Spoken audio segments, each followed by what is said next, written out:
Ksenia, Yan Lambi, Hadir Ibu. Tio, Hadir Bu. Anunciata, Hadir Ibu. Franciscus, Hadir Bu. Michela. Hadir Ibu. Ya. Nah, terima kasih. Selamat siang anak-anak. Selamat siang Ibu. Semua ada sehat. Sehat Ibu. Salam sejahtera untuk kita semua. Nah, terima kasih atas kehadirannya untuk mengikuti pembelajaran di hari ini. Sebelum kita melanjutkan pembelajaran kita di hari ini, mari kita berdoa.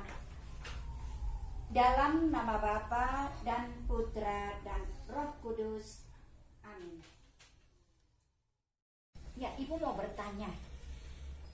Di rumah, siapa yang mempunyai anggota keluarga lebih banyak laki-laki? Ya, Michelle punya keluarga lebih banyak laki-laki. Yang lebih banyak perempuan? Ya, Yan. Nah, siapa yang punya teman laki-laki lebih banyak atau teman perempuan lebih banyak? Yang laki-laki? Yang perempuan? Ya, baik. Kita punya teman laki-laki, kita punya keluarga ada perempuan, ada juga laki-laki. Ya, materi kita pada hari ini yang akan kita pelajari bersama yaitu kesetaraan laki-laki dan perempuan. Nah, untuk itu Ibu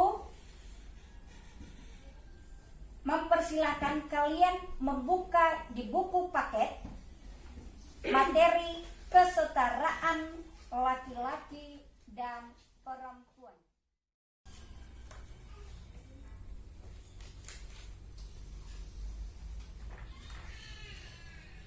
Ya,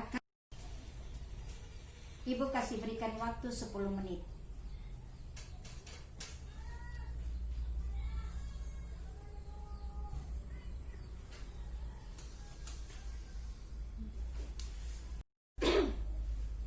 Ya, tujuan pembelajaran kita di hari ini yang pertama, ya, pada akhirnya kalian dapat bersyukur diciptakan sebagai laki-laki dan perempuan yang saling melengkapi, yang sederajat dan saling melengkapi.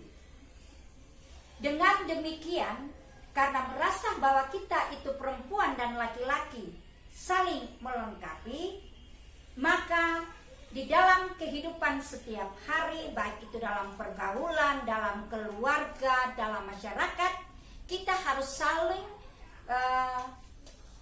menghargai, ya, dengan sikap santun, ya, menghargai perempuan, tidak semena-mena. Dan pada akhirnya kalian dapat mempraktekkan itu dalam kehidupan kalian, sehingga kalian betul-betul menyadari bahwa inilah saya sebagai laki-laki sejati dan perempuan sejati.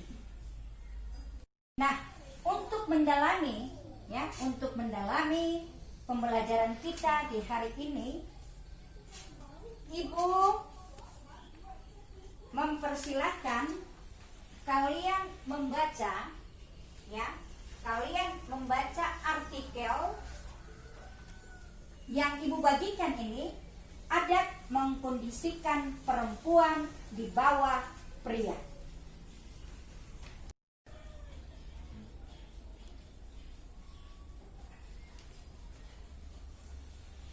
Setelah kalian membaca artikel tersebut dan sudah melihat permasalahan-permasalahan yang ada dalam artikel tersebut, Ibu mempersilahkan kalian untuk dalam masing-masing kelompok adat dan kelompok gender untuk mendiskusikan berdasarkan LK, pertanyaan yang ada dalam LK masing-masing.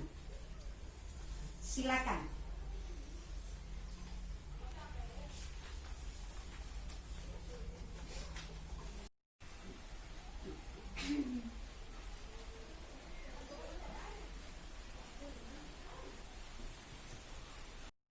Setelah kalian menemukan permasalahan-permasalahan dalam artikel tadi dan sudah berdiskusi, kalian bisa mencari jawaban melalui referensi lain pada buku paket atau pada internet. Ya, sekarang cari supaya menambah dan melengkapi jawaban yang sudah tadi kalian diskusikan. Ya, sekarang kalian akan mempresentasikan hasil diskusi kalian di depan kelas.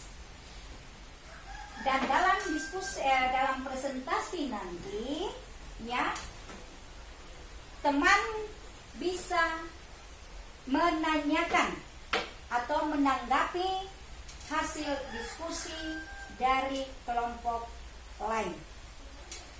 Ya, yang akan mempresentasikan hasil diskusi yang pertama adalah kelompok adat. Dipersilahkan. Terima kasih kepada ibu guru dan teman-teman semua. Jadi kami dari kelompok adat akan menjelaskan tentang pandangan masyarakat tentang pendidikan antara laki-laki dan perempuan. Yang kami akan jelaskan di sini adalah 3 aspek. Yang pertama, dalam keluarga, dalam perkawinan, dan dalam pekerjaan. Yang pertama, dalam keluarga. Adat menempatkan perempuan adalah ibu yang memberikan segala-galanya, sementara pria adalah kepala rumah tangga yang diidentikan dengan seorang kepala perang, penguasa atas keluarga. Perempuan harus pasrah, tabah, dan sabar atas setiap situasi dalam keluarga, termasuk menerima semua bentuk kekerasan dan kekejaman suami terhadap istri dan anak-anaknya. Yang kedua, perkawinan. Salah satu penyebab terpenting sikap pasrah istri terhadap suami adalah mas kawin. Makin tinggi nilai mas kawin, beban moral yang ditanggung istri makin tinggi. Istri merasa seakan-akan dibayar mahal karena itu seluruh diri jiwa raganya harus dibaktikan untuk melayani seluruh kebutuhan suami termasuk seluruh anggota keluarga suami. Yang ketiga, pekerjaan. Sikap pasrah dan menerima ini masih mendominasi 90% perempuan termasuk mereka yang sedang berpendidikan tinggi. Walau perempuan itu seorang pejabat, tetapi di rumah ia masih harus rela menerima perlakuan kasar suami dan menghormati suami seperti perempuan tradisional lainnya. Apakah dari kelompok gender ada yang mau ditanyakan? Ya, saya ingin bertanya, apakah tradisi adat ini masih relevan dengan kehidupan masyarakat modern? Jawaban kami tidak. Benar apa yang dikatakan oleh kelompok adat tadi, bahwa dalam zaman sekarang ini, tradisi adat tersebut, ya, tidak semuanya lagi berlaku, tidak semuanya, ada hanya pada daerah-daerah tertentu saja. Tetapi di kota-kota besar, tradisi ini sudah mulai mengendur, dipermasalahkan karena orang sudah punya pemahaman yang baik. Orang sudah mengerti bahwa perempuan dan laki-laki diciptakan Allah sederajat, yang memiliki juga kekurangan dan memiliki kelebihan, sehingga laki-laki dan perempuan itu harus saling melengkapi. Kita berikan aplaus kepada kelompok adat yang telah mempresentasikan hasil diskusinya. Dan selanjutnya, Ibu persilakan kelompok gender untuk mempresentasikan hasil diskusinya. Terima kasih buat Ibu Guru. Kami dari kelompok gender mau menjelaskan hasil diskusi kami. Ya, dari sini saya akan menjelaskan 2 keunggulan antara laki-laki atau perempuan. Yang pertama, keunggulan laki-laki kuat, kerja keras, mengambil keputusan, logika lebih dominan. Yang kedua, perempuan, keunggulan dan kekurangan perempuan dapat melahirkan ramah, lembut, sabar, teliti, keibuan.